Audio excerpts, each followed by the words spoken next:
Hello बच्चों, let's read the question. Three semiconductors are arranged in the increasing order of their energy gap as follows.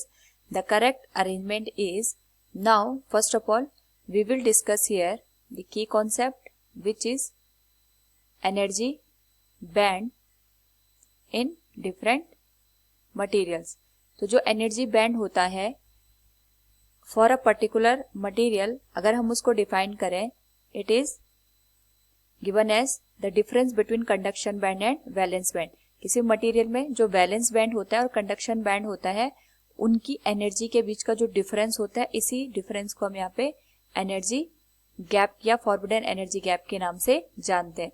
तो जो conduction band होता है, इसकी जो एनर्जी होती है that is higher than the valence band. और जो वैलेंस बैंड होता है basically it is formed by the energy of the outermost shell of the atom. यहाँ पे जो भी एटम के आउटर मोस्ट शेल में इलेक्ट्रॉन्स होते हैं, उनके इफेक्ट से यहाँ पे वैलेंस बैंड का फॉर्मेशन होता है. तो जब भी एक्सटर्नल एनर्जी यहाँ पे दी जाती है, तो ये जो इलेक्ट्रॉन्स होते हैं अपनी ऑर्बिट को छोड़ करके हायर एनर्जी में चले जाते हैं, और इसी हायर एनर्जी को यहाँ पे कंडक्शन बैंड कहते हैं.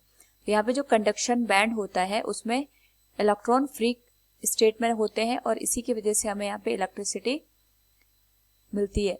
Now we can say here for different materials, जो कंडक्शन बैंड और वैलेंस बैंड के बीच का जो गैप है ये डिफरेंट होता है.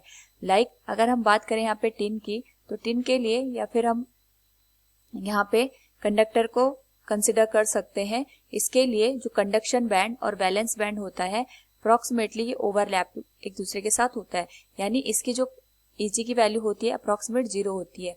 जो जर्मेनियम होता है, जर्मेनियम के लिए एनर्जी गैप की वैल्यू यहाँ पे 0.7 या 0.66 इलेक्ट्रॉन वोल्ट होती है. सिमिलरली अगर हम सिलिकॉन की बात करें, तो सिलिकॉन के लिए एनर्जी गैप 1.1 इलेक्ट्रॉन वोल्ट के करीब होता है. तो अगर हम इन तीनों को increasing order of energy gap में देखें, तो the correct sequence will be lowest जो यहाँ पे एनर्जी गैप होती है वो टिन की होती है, उसके बाद यहाँ पे जर्मेनियम की होती है, और सबसे हायर जो एनर्जी गैप है that is for silicon. So we can say here the correct option for the ascending order of their energy gap is tin, germanium and silicon. Option A is the correct answer. Hope all you understood it. Thank you and best of luck.